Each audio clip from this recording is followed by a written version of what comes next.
성경 말씀 보겠습니다. 로마서 10장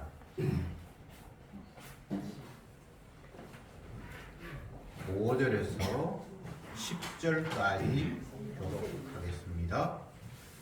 로마서 10장 5절에 모세가 기록하되 율법으로 말미암는 의를 행하는 사람은 그 의로 살리라 하였거니와 믿음으로 말미암는 너는 이같이 말하되 너 마음에 누가 하늘에 올라가겠느냐 하지 말라 하니 올라가겠느냐 함은 그리스도를 모셔 내리는 것이요 혹 누가 음부에 내려가겠느냐 하지 말라 하니 내려가겠느냐 함은 그리스도를 죽은 자 가운데서 모셔 올리려는 것이라. 그러면 무엇을 말하느냐 말씀이 너에게 가까워 너 입에 있으며 너 마음에 있다 하였으니 곧 우리가 전파하는 믿음의 말씀이라.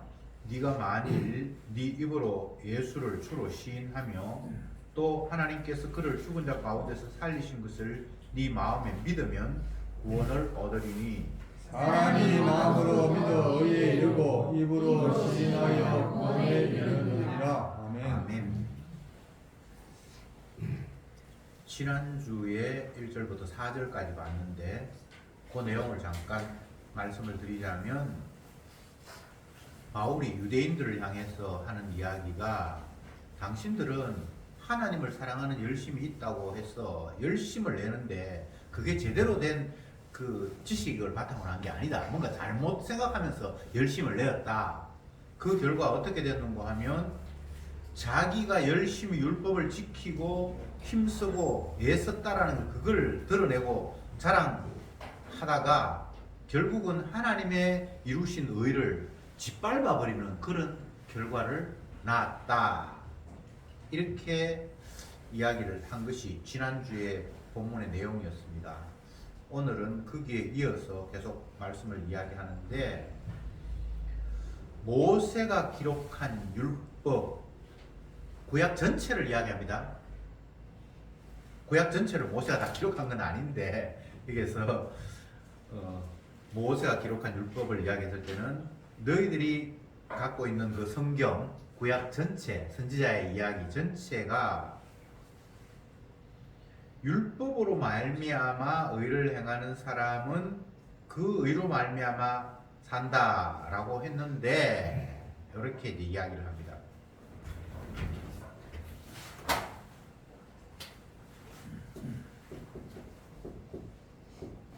율법으로 말미암는 의, 이거는 율법을 행함으로 살리라 이렇게 이야기했다. 이게 모세의 기록이고 그 범위를 확장하면 구약의 내용이었다는 겁니다. 의로 살리라. 예?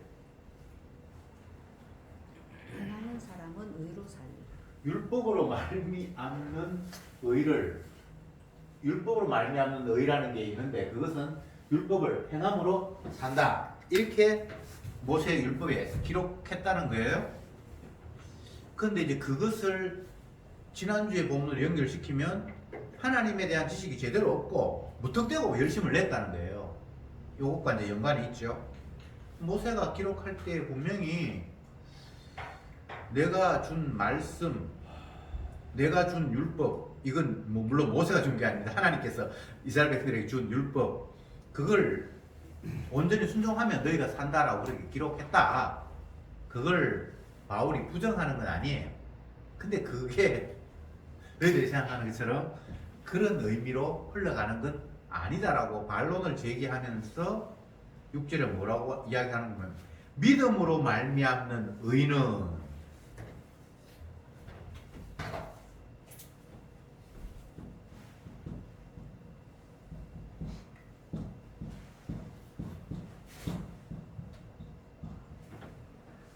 요게 지금 신약의 상황입니다. 요게 지금 구약의 상황입니다. 율법으로 말미암는 의가 있고 믿음으로 말미암는 의가 있다고 이렇게 대비를 시키고 있습니다. 구약에도 이미 하나님께서 율법에 대한 의미들을 다 담아 놓았는데 하나님께서 깨닫게 해주시지 못하니까 그 의미들이 잘못 해석이 되어서 하나님이 율법을 주셨고 그 율법 지키면 산다라고 했는데 거기에는 믿음으로 말미암는 의는 그쪽에는 표면적으로 안 보이죠, 그죠? 율법 지켜서 산다고 그랬으니까 그거는 행위로 말미암는 의밖에 그들에게는 인식되지 않았죠. 그러나 이미 그 약속 구약에도 믿음으로 말미암는 의가 이게 숨겨져 있다고 해야 되나요? 감춰져 있는데 하나님께서 깨닫게 하지 못하셨으니까 그냥 표면적으로 율법을 지켜서 의롭게 된다, 산다, 그것만 너희들이 받아들였고 그렇게 해서 결국은 하나님의 의는 무시하고 내 율법 지켰다고 자기 의를 드러내는 꼴이어서 결국 너희들 예수님을 죽였잖아 라고 바울이 이야기를 하고 있습니다. 모세 율법을 지킴으로 말미암아 산다라는 그것이 그러면 지금 무시해도 되고 외면해도 되는가? 바울은 결국 그렇게 말하지 않았습니다. 그것마저 결국은 예수님을 드러내는 반드시 필요한 전제가 되기 때문에 그걸 외면하고 믿음을 이야기할 수 없어서 그 이야기를 하고 그 의미가 결국은 예수님의 의를 드러내기 위해서 주신 말씀이다. 이렇게 내용이 흘러가는 거예요. 자, 다시 정리해 봅시다. 구약을 표면적으로 보면 하나님이 율법을 주셨는데 그 율법을 제대로 순종하면 너희들이 살고 복을 받는다라고 했다. 근데 신약에서 예수님께서 십자가에 못 박혀 죽으심으로 말미암아 율법을 지켜서 의를 이루는 것 말고 예수님이 하신 일을 믿음으로 말미암아 이루어지는 의가 있다고 지금 선언을 하셨다. 그러면 당장 생각하기에 하나님 주신 율법이 있는데 그거 지켜서 의가 된다는 것과 예수님이 십자가에 지심을 믿음으로 말하면 의롭게 된다는 것은 전혀 다른 양상인 것 같은데 둘 중에 하나 택해라 뭐 이런 이야기가 아니고 사도 바울은 앞에서 하나님의 주신 율법을 지킴으로 말미암아 산다라는 그 이야기가 결국은 예수님께서 십자가에 죽으심으로 말미암아 그 율법을 이루었고 그걸 받아들일 때 의가 된다는 것이 원래 모세가 받았던 율법의 취지고 의미다라고 지금 설명을 하고 있는 거예요. 이게 아무리 설명을 해도 믿음이 선물로 오지 않은 경우에는 이게 이해도 안 되고 설명이 안 되는 억척 같은 그런 이야기로 들릴 수밖에 없어요. 그래서 하나님의 말씀을 믿지 못하는 자의 입장에서는 영원한 비밀이에요. 비밀이라는 말은 감춰져 있다는 말이고 죽었다 깨나도 그걸 이해하거나 수용할 수 없는 그런 장치가 하나님의 복음 안에 담겨 있다라고 말을 하고 있는 거예요. 그러니까 자기가 전하면서도 참 답답한 거예요. 모든 사람들에게 설명을 하고 이해시킬 수 있으면 설명하고 이해하면 설명을 해서 이해시키면 되겠는데 이 하나님의 복음, 십자가의 복음 자체가 닫혀있는 자에게는 닫혀있기 때문에 설명해가지고 될 수 있는 것은 아니다라고 이야기하면서 계속해서 이걸 설명을 하고 있는 거예요. 물론 하나님의 택한 백성이 있다라는 전제하에 그러니까 복음을 전파하는 자의 입장에서는 결과들을 기대하거나 아니면 내가 어떻게 이런 방법을 취하든지 이렇게 설명하면 더 많은 결과를 얻을 것이다라는 그런 생각은 아예 없어요. 세상의 일은 내가 열심히 하고 노력하고 하면 더 많은 결과가 있을 것이다라는 그런 기대와 희망을 갖잖아요. 열심히 내는 사람이 다른 바퀴를 하는 사람이 열심히 달릴 때 내가 다른 사람보다 먼저 도착해야 돼. 남들은 피곤해서 쉴 때 나도 피곤하지만 안 쉬고 달리면 내가 먼저 목적지에 도착할 거다라는 그런 예상을 가지고 달리잖아요. 근데 복음 전하는 사람은 결과를 예상하거나 더 어떤 큰 것을 기대하거나 그런 게 아예 없어요. 왜? 깨달을 자만 깨닫고 깨닫지 못할 자는 아무리 해도 못 깨닫도록 이미 확정되어 있기 때문에. 그러면 더 열심히 해야 될 이유가 없네. 또 반대로 다른 말로 이야기하면 이미 하나님 결정했는데 네가 말로 전해. 이런 말이 충분히 가능하겠죠. 논리가. 내가 열심히 전해서 그걸 듣고 구원을 얻는다라고 내가 받아들인다면 내가 열심히 하겠는데, 하나님의 택한 백성은 누가 뭐래도 이미 결정되어 있고 그들은 구원받아. 그러면 내가 열심히 가서 전해야 될 이유 자체가 없어질 수 있잖아요. 근데 그건 인간의 논리고, 하나님 하시는 일은 이미 자기가 결정해 놓았지만 또 사도를 시켜서 복음 전하라고 이야기를 해요. 핍박을 받으라고 이야기해요. 그래서 핍박을 받으면서 내가 열심히 전해도 되는 거 아닌 줄 알매도 불구하고 열심히 전하도록 주님께서 밀어붙이는 거예요.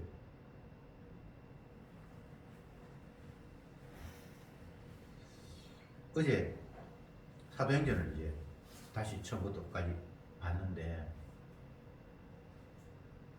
바울이 자기 자신을 소개하면서 나도 지금 너희들이 복음 받아들이지 못하는 것처럼 옛날에 똑같은 그런 자세를 취했다. 오히려 너희들보다 더했다.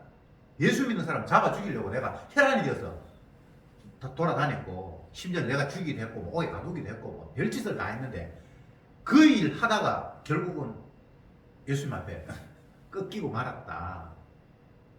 이런 이야기를 하면서 내가 지금 옥에 갇히고 핍박받고 이런 초라한 이런 모습을 너희들이 같이 경험하라고 내가 말하지는 않겠는데, 이 내 모양 말고 나처럼 주님의 은혜가 임해서 예수님의 기쁨을 너희들도 알아서 전하는 그런 자가 됐으면 좋겠다.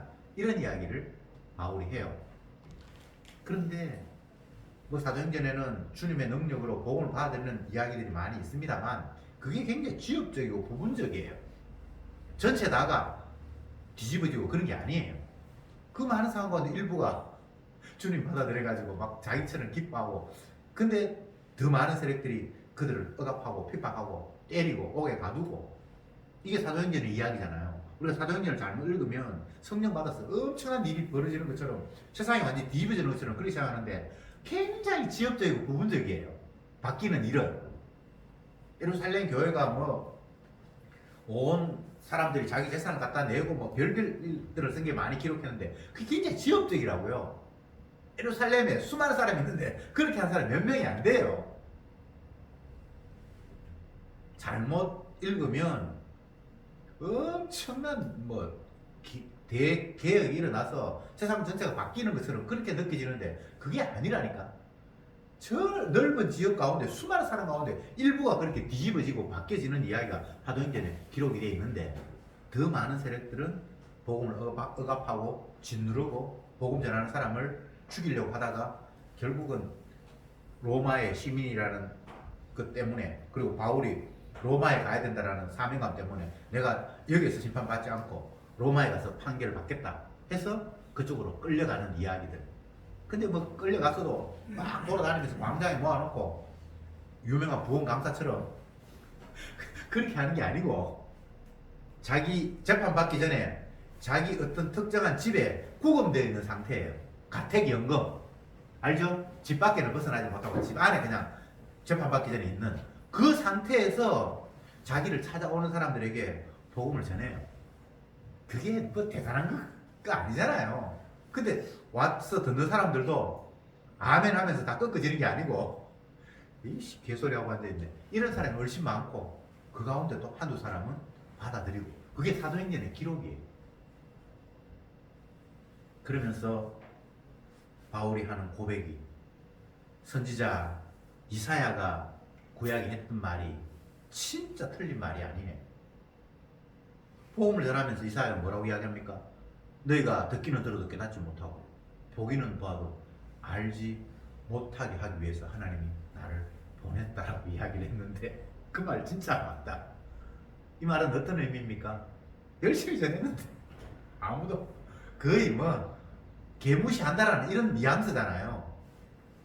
그게 사도행전의 기록이에요. 성령이 나타나셔서 일하신 모습이에요. 지금 바울이 로마서 오늘 이제 10장 우리가 5절부터 쭉 이야기하는데 똑같은 심정으로 지금 이걸 이야기하고 있어요. 모세 율법을 표면적으로 보면 하나님 주신 율법 지키면 그거는 너다 복받는다라고 얘기했지. 그래 맞아. 근데 그것만 있는 게 아니고 믿음으로 말미암아 의가 된다라는 사실이 또 그게 담겨 있어. 근데 그거는 아무리 찾아봐도 그게는 인간의 눈에는 그런 게 안 보여요. 제가 구약의 율법을 말씀드리면서 지키면 복을 받고 안 지키면 저주를 받는다라는 그 두 양당 갈림길 속에서 지키면 복을 받는다라는 것이 인간에게 해당 사항이 없는 이야기고 못 지키면 저주받는다는 것만 인간에게 해당 사항이 있다라고 제가 말씀을 드렸잖아요. 그러면 지키면 복받는다라는 말은 우리에게 해당 사항도 없는데 왜 주셨냐라고 물었을 때 그건 하나님의 아들에게 해당되는 이야기라고 제가 여러 번 강조를 드렸죠. 불필요한 게 아니에요. 지켜서 복받는 자가 있어요. 하나님의 아들. 그것을 로마서 10장 4절에서는 그리스도는 모든 믿는 자의 의를 이루기 위하여 율법의 마침이 되셨느니라 이렇게 했어요. 예수님께서 율법 지켜서 더 이상 이제 율법 그 자체가 완성이 됐기 때문에 너희들이 율법을 가지고 지켰다 안 지켰다 그런 말 할 시대는 이미 끝났다라는 거예요. 지켜서 복받은 사람에게는 없고 하나님의 아들이 그걸 지켜버렸어요. 그걸로 이제 율법의 기능은 다 끝나버렸어요.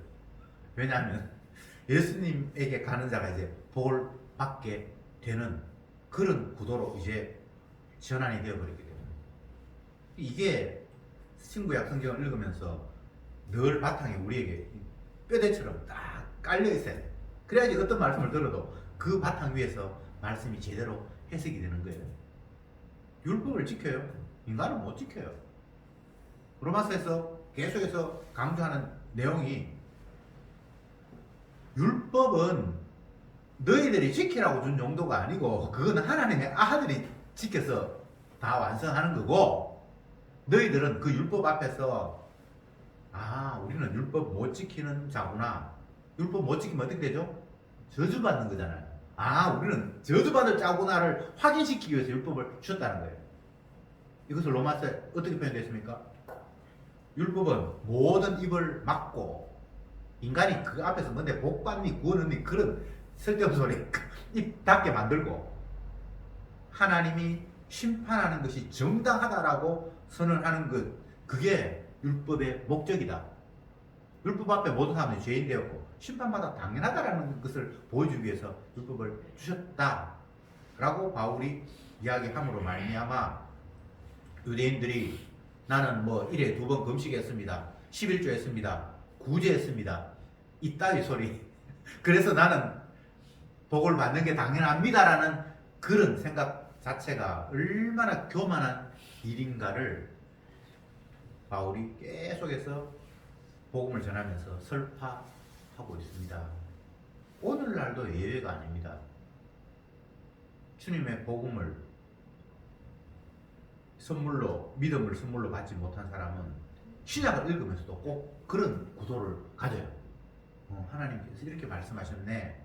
이거 순종해야지. 그러면 내가 복 받겠지. 그러면서 스스로 생각을 하죠. 내가 이번 주에는 이 정도 지켰으니까 이게 하나님 앞에 허무하다. 나는 칭찬 들을 만하다. 이런 생각을 갖게 되겠죠. 은혜 못 받은 사람은. 그런데 믿음을 선물로 받은 사람은 지 행동을 아무리 좋게 평가하려고 해도 하나님 앞에 이건 쓰레기 같은 내가 진짜 완악한 죄인이구나를 그냥 계속해서 발각당하는 폭로당하는 그런 상황으로 우리가 몰려가게 돼 있어요. 말씀 보고 내용 꼬라지 보니까 무엇 하나 하나님 말씀 앞에 순종해서 잘하는 게 뭐가 없어요. 이것도 내 욕심이고 저것도 내 욕심이고 이것도 내 외식이고 저것도 사람 의식해서 하는 일이고 이것도 내 잘되려고 하는 일이고 주님의 영광 뭐 그런 것을 생각해서 이걸 좋게 해석하고 그런 게 아니에요. 그냥 이렇게 되니까 이건 내 편하네. 이게 사람들 앞에 인정받는 이게 기분 좋네. 하나님 고맙습니다. 하나님이 우리에게 사람에게 인정받아서 그걸 감사하라고 하신 분이 아니잖아요. 내가 이 땅에서 핍박받았다. 너희도 내 가는 길을 갈 수밖에 없다. 이렇게 말씀을 하셨는데 예수님이 이 땅에서 핍박받는데 나는 이 땅에서 환영받기를 원하고 그 원하는 데 대해서 하나님 은혜 감사합니다. 이게 지금 뭐가 잘못돼도 한참 잘못된 거잖아요. 그래서 복음은 계속해서 우리를 하나님의 말씀 앞에 내가 얼마나 거짓되고 엉터리 없는 정말 말씀에 따르면 심판과 저주가 지극히 당연하다라는 사실을 계속해서 우리에게 확정하고 있습니다. 그래서 그 누구도 하나님의 말씀 앞에 내가 정말 대단하구나 라고 자기를 긍정할 수 있는 요소는 전혀 있을 수가 없어요. 의인은 하나도 없다라고 바울이 이야기를 했는데 사람들은 그럼 네가 뭐 죄인인데 입장에서 너는 그 이야기가 진실할 수 있어? 이렇게 또 공격해요. 사람들은 하나님의 말씀을 어떻게 하든지 받아들이지 못하고 이해할 수 없기 때문에 계속해서 복음이 전파될 때에 그 복음이 참일 수 없다라는 증거를 계속해서 쏟아낼 수밖에 없어요. 근데 죄인 입장에서는 그 말이 맞게 또 들려요. 의인은 없다. 모두가 죄인이다. 진실한 사람 하나도 없다. 다 거짓되다. 그렇게 얘기했는데 그러면 네가 말하는 니도 거짓되다는 말인데 그럼 네가 전하는 거 다 엉터리네. 이런 논리 충분히 가능하잖아요. 안 믿는 입장에서는. 그러니까 못 믿을 사람들은 아무리 이야기해도 믿을 수 없는 구조 속에 놓여 있는, 그러니까 비밀, 벽을 쳐서 도저히 그쪽을 이해하거나 넘을 수 없는 그런 상태를 주님께서 계속해서 유지시키는 방법이 이런 방법이에요. 여러분들도 복음을 전하면 알겠지만 전하면 안 믿는 사람들 입장에서는 받아들이지 못하는데 그게 네 꼬라지, 네 삶의 꼬라지 그걸 봐라. 그게 복받은 꼬라지인가? 이렇게 이야기하면 우리가 할 말이 없어요. 너 그 집안 꼴 봐라. 그게 복받은 꼬라지가. 너 그 교회 꼬라지 봐라. 이런 식으로 이야기하면 진짜 우리가 더 이상 할 말이 없어요. 그러나 복음은 계속해서 생편없는 거짓된 우리가 전할 수밖에 없도록 또 우리를 몰아세워요. 복음 전하는 사람이 누가 봐도 저 사람은 진짜 복받았고 정말 저 사람은 의로운 사람이고 내가 알지 못하는 진리를 저 사람은 알고 있고 정말 똑똑한 사람이다. 이렇게 인식된다면 그 전하는 사람의 말빨이 먹혀들지 않겠습니까? 근데 하나님 그렇게 안 해요. 바울 서신을 보면 바울이 하나님 앞에 복음 전하라고 사용을 받는데 자기를 점점 더 초라하게 만든다라고 기록해놨어요. 내가 좀 멋있어서 누가 봐도 저 사람은 진짜 제대로 진리를 전하는 것 같다. 그런 모습으로 자기를 활용하는 게 아니고 누가 봐도 찌질이 못난 놈, 바보 병신 같은 존재로 보이도록 해놓고 자기에게 복음을 전하게 한다는 거예요. 근데 거기에는 놀라운 하나님의 능력이 숨어 있습니다. 믿는 자에게는 저 사람의 능력이 아니라 주님의 능력이 저 사람을 통해서 역사한다라고 이야기하면서 복음이 온전히 드러나게 되고, 안 믿는 사람은 저 쓰레기 같은 인간이 무슨 이야기 봐야 저거 믿을 수 있나? 가치 없는 거야 라고 안 받아들이게 하는 그런 역할을 한다는 거예요. 그러니까 하나님은 효과적으로 잘 일하시는 거죠. 몸에 가시가 있고 그 가시가 참 신학들끼리 말이 많은데 어쨌든 몸에 찌르는 가시라는 것들은 굉장히 이게 고통스러운 요소예요. 복음 전하러 다니는데 그것이 너무나 가시가 되어서 걸림돌이 되고, 그러면 그게 제거하면 신나게 복음 전하고 좋을 텐데 하나님께서 그게 있어야만 된다라고 말씀하셨다는 거예요. 여러분이 복음 전하면 길이 열리듯이 착착착착 일이 잘 풀리고 그러면 신나서 좋을 것 같은데 하나님 그렇게 안 하십니다. 그래서 받아들일 사람은 받아들이고 못 믿을 사람들은 내 꼬라지 보면서 그래 네가 지금 뭐 하는 일이 말이 그게 어떻게 먹게 들겠니? 네 꼬라지를 봐라. 너는 네 말 믿겠나? 이런 식으로 우리는 사용당하고 있다는 것을 또 성경은 우리에게 일러주고 있습니다. 그래서 복음은 하나님의 능력으로 전해지는 거지 전하는 사람의 어떤 뭐 기술이나 자질로 전파되는 게 아니라는 거예요. 그러면 성령께서 전하는 것이 아니라 지가 기술을 가지고 지식 가지고 자기 실력으로 전하는 게 돼버리니까 그러면 그 하나님의 뜻이 안 되기 때문에 그런 식으로 하지를 않아요. 그래서 여러분들은 기도할 때도 주님 뭐 능력을 주셔서 뭐 그런 능력 필요 없습니다. 그냥 만물에 찍기만도 못한 내가 주님의 신령한 복음을 전하는데 결국은 내가 전하는 것이 아니라 주께서 바보 같은 나를 그냥 이용하셨을 뿐이다. 그래야만 내가 주님의 능력 앞에 찌그러질 수 있어요. 나를 드러내지 않을 수 있어요. 어떤 결과가 나왔는데 만약 그 결과에 내가 조금이라도 공이 있다.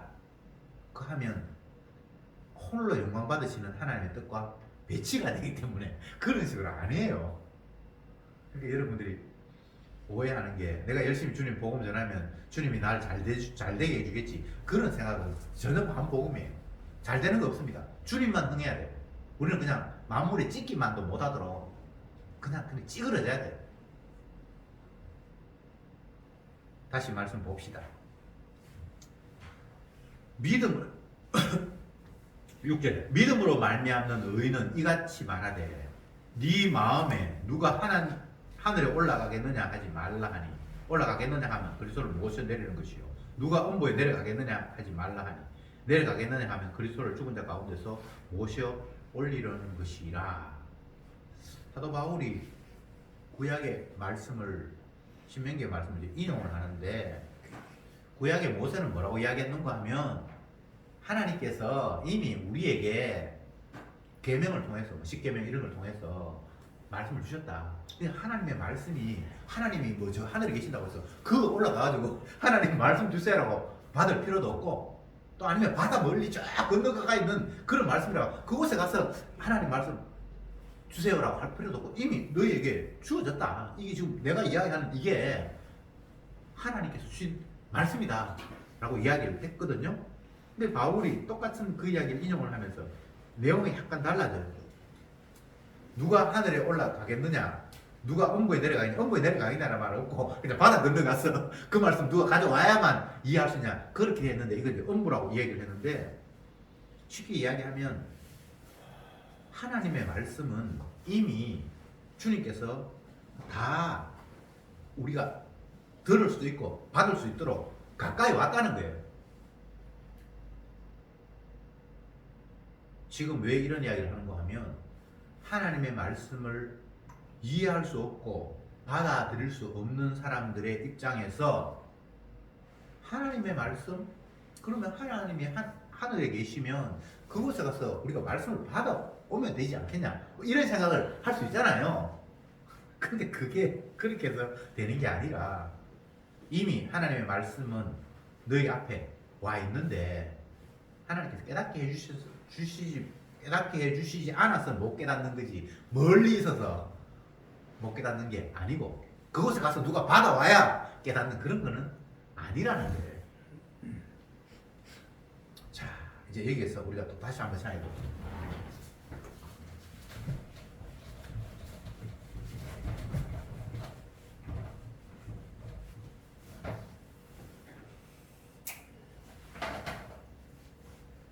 하나님의 말씀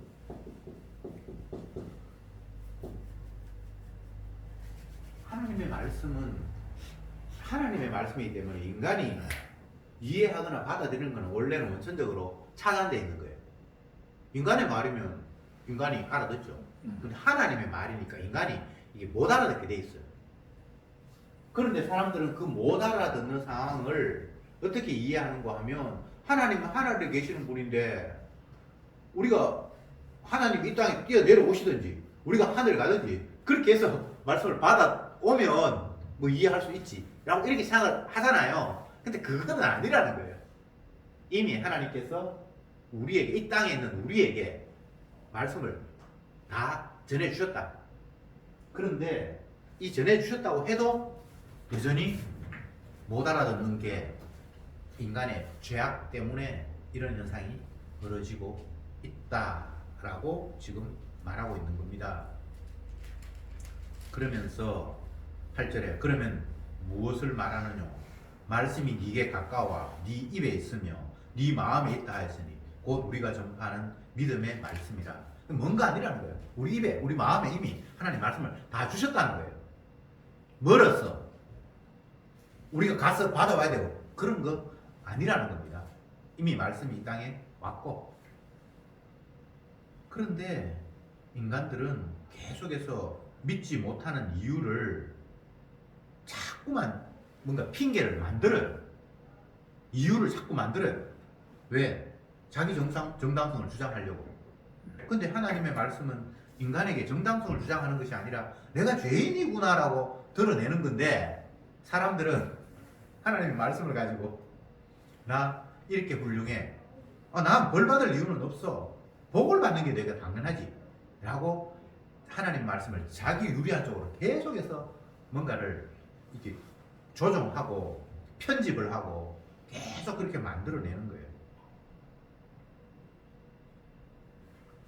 사람들은 누구나 다 자기를 긍정할 수밖에 없습니다. 왜? 지가 가장 소중하니까. 자기를 부정한다? 어떨 때는 자기를 내가 잘못했습니다, 내 탓입니다라고 부정하는 것처럼 보이는데 그건 더 큰 긍정을 위해서 자기를 순간적으로 부정하는 경우는 있어요. 근데 그게 결국은 자기 긍정이거든요. 인간은 근본적으로 자기를 부정할 수가 없어요. 나를 돋보이고 정당성을 드러낼 수밖에 없어요. 그러니까 하나님이 말씀을 주셨는데 그 말씀을 가지고 자기 정당성을 드러내는 일에 악용을 해버리니까 그 앞에 죄인이 되는 것이 아니라 지가 의인이 되어버린 거예요. 서기관 바리새인 특정한 사람이 아닙니다. 인간의 대표적인 모습이에요. 나는 하나님의 말씀 이것도 지켰고 저것도 지켰고 이것도 지켰습니다. 그 이야기잖아요. 근데 그게 바로 하나님의 은혜가 없는, 영원히 저주받을 수밖에 없는 상태라는 사실을 하나님은 그냥 이렇게 드러내버린 거예요.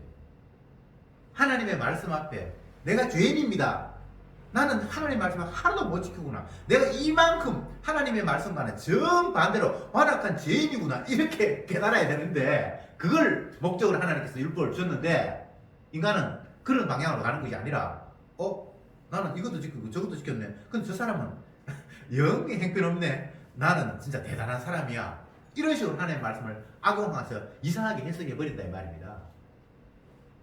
그거 인간으로 볼 때, 하나님의 관점에서 볼 때 이상한데 선악과 따먹은 인간에게는 그게 이상한 게 아니라 그게 지극히 자연스러운 거예요. 자기 긍정 말고는 할 게 없어요. 부모가 되어서 자녀를 바라볼 때에 항상 미흡함이 보이고 저건 이렇게 바꿨으면 좋겠다라는 그런 생각이 들죠. 그래서 부모가 자녀를 우중도 하고 책망도 하죠. 그런데 남이 내 자녀의 단점을 보면서 지적하고 욕하면요, 부모가 화가 나요. 그렇지 않습니까? 내가 욕하는 건 괜찮은데 남이 욕하는 건 그건 용납이 안 돼요. 아닌가요? 이게 지금 뭐가 문제가 심각한 거잖아요. 내가 볼 때도 이게 잘못했는데 내가 잘못했다고 막 꾸중하는 건 괜찮은데 남이 그 잘못을 지적하면 기분 나빠요. 네가 왜 내 아들을 무시해? 이게 인간의 자기 긍정 프로그램이 작동하고 있는 거예요. 무조건 자기는 긍정이 돼야 돼. 나는 괜찮은 인간, 복이 있다면 내가 복을 받아야 되고, 지옥이 있는데 그럼 나는 천국 가야 되고, 이유도 따지지도 않고 무조건 이렇게 자기 긍정이 돼 있어요. 이게 마귀에게 뒤집혀지는 인간의 모습이에요. 그런데 성경 말씀대로 믿음으로 말미암는 의, 이게 오면 율법으로 말미암는 의는 내하고는 해당 사항이 없고 율법에 따라서 나는 완악한 죄인이구나를 깨닫게 되면서 주님의 은혜가 얼마나 큰가를 이제 발견하게 되는 겁니다. 우리가 전파하는 믿음의 말씀, 바울이 8절에서 그렇게 이야기를 합니다. 우리가 전파하는 믿음의 말씀.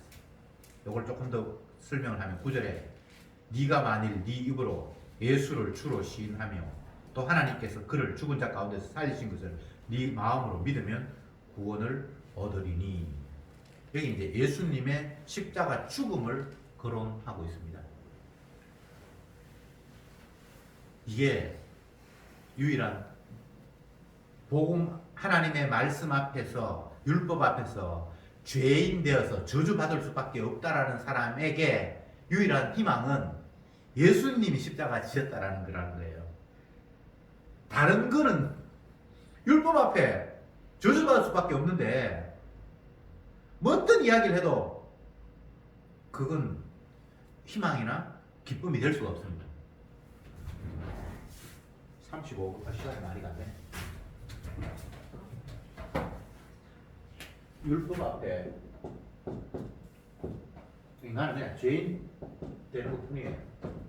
율법은 지켜야 복 받는데 인간은 절대 못 지키잖아요. 율법 앞에 죄인 될 수밖에 없어요. 율법 앞에 죄인 된 사람은 율법 앞에 죄인 됐다는 게 이게 이미 은혜가 임했다는 거예요. 율법 가지고 지 의사랑하는 게 인간들인데 율법 앞에 죄인 됐다는 건 이미 은혜가 임한 사람인데 이런 사람은 어떤 거냐 하면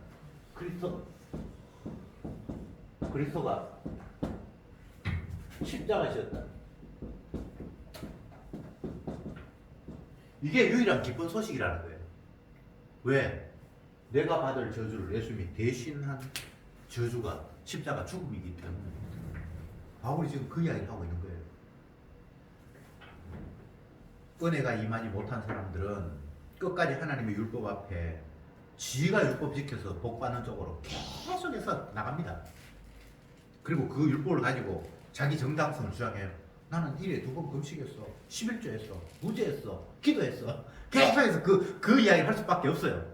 은혜가 안 임한 사람은 율법 가지고 지 정당성을 주장해야 되니까. 근데 은혜가 임한 사람은 율법 앞에 지가 이래 보나 저래 보나 그냥 저주 받는 건 마땅하잖아요. 뭐 하나 지킨 게 없어요. 11조 했다고요? 11조 정신도 모르면서 안식일 지켰다고? 안식이 뭔지도 모르면서. 그러니까 진짜 은혜가 임한 사람은 그 율법 앞에 내가 하나도 못 지켰고 못 지킨 사람은 저주받는다라고 말하니까 나는 저주 말고는 다른 대안이 내가 없는 존재라는 사실을 하나님 말씀 앞에 깨닫는데, 놀랍게도 주님의 죄 없으신 주님이 자기 백성의 죄를 위해서 대신 십자가에서 저주받았다는 소식이 율법 외에 다른 무엇이 하나가 삥 날라온 거예요. 이것을 율법 외에 한 의, 이렇게 성경이 이야기해요. 전혀 새로운 게 날라온 거예요. 그러니까 율법으로 말미암아 저주받을 죄인 된 사람에게는 그리스도가 십자가에 지셨다라는 이 소식만이 유일하게 소망, 기쁨, 복된 소식으로 우리에게 다가오게 되고, 그것이 율법으로 말미암는 의가 아닌 믿음으로 말미암는 의다. 그게 구원이다. 라고 바울이 오늘 복음에서 설명하고 있습니다. 그러니까 이게 믿어진 사람들은 더 이상 자기 자신에게 기대하거나 희망을 걸거나 내가 앞으로 열심히 해서 뭐 어떻게 하겠다라는 그런 생각을 할 수가 없어요. 왜? 열심히 해봐야 그거 가지고 뭐가 되는 게 아니거든요. 하나님은 사람의 손으로 되는 걸 받지 않는다고 이미 말씀하셨어요. 하나님은 자기 아들의 정결한 짐승의 제사만 받는다고 했으니까 죄 없는 분은 예수님밖에 없잖아요. 자기 아들의 십자가 죽음만을 제물로 받지, 우리가 뭐 헌금했습니다, 기도했습니다, 내가 열심히 했죠, 전도했습니다, 그거 하나님 안 받아요. 왜? 그건 의가 될 수 없기 때문에. 죄인이 하는 일은 죄밖에 없어요. 내가 완전히 시커멓어, 온몸이 시커먼데 뭘 해도 만지면 이게 시커멓게 되고 다 그냥 그렇게 되는 거예요. 그렇잖아요. 죄인이 하는 일이 죄 짓는 거 말고 뭐가 있겠습니까? 태생적으로 우리는 내 밖에 모르고 내 긍정밖에 모르는 내가 뭘 해도 그게 내 긍정인 죄 말고는 안 나오잖아요. 그러니까 하나님이 우리에게 뭔가 행위를 요구하는 게 아니에요. 너 말고 내 아들이 한 거 봐. 그래서 성도는 그 쥐꼬라지가 그냥 시커머스 처음부터까지 죄라는 사실을 알기 때문에 자기 행동을 의미를 부여하는 것이 아니라 내 안인 진짜 하나님이 기뻐하시는 행동을 하신 예수님 쪽으로 눈을 돌리게 하는 그런 은혜가 있어요. 여기서 마음으로 믿어 구원에 이르고 입으로 마음으로 어떻게 되어 있습니까? 9절에 네가 만일 네 입으로 예수를 시인하여 또 하나님 죽은 자 가운데 살리신 것을 네 마음으로 믿으면 구원을 얻으리니 사람이 마음으로 믿어 의에 이르고 입으로 시인하여 구원에 이른다. 여기에 또 잘못 오해하면 입으로 시인하면 구원받고 마음으로 받아들고 믿으면 구원받다고 생각하는데 이미 믿음이 선물로 왔기 때문에 결과적으로 이런 일이 벌어진다는 거예요.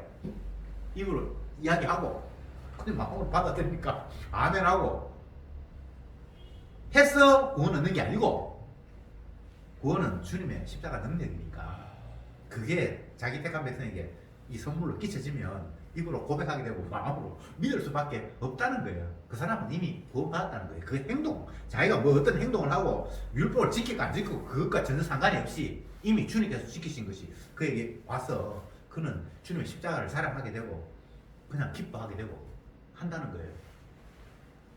사람이 하는 게 아니라 주가 하십니다. 기도합시다. 주님 감사합니다.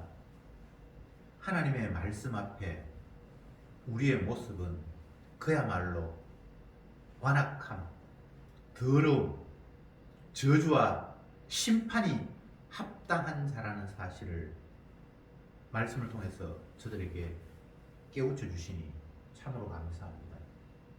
이런 우리들에게 예수님께서 대신 우리 죄를 위해서 십자가에서 피를 흘렸다라는 놀라운 소식을 저들에게 전해주셨사오니 주여 이것 외에 무엇이 죄인인 우리에게 기쁜 소식이 되겠습니까?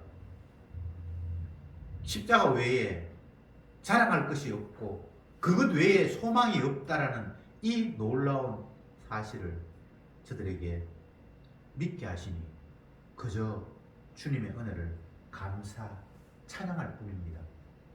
그것 자랑하는 것 외에 우리가 살아있을 이유가 없음을 우리의 삶의 현장 속에서 날마다 새록새록 깨닫게 하시고 그 주님을 노래하며 전파하게 하옵소서. 예수님의 이름으로 기도드립니다. 아멘.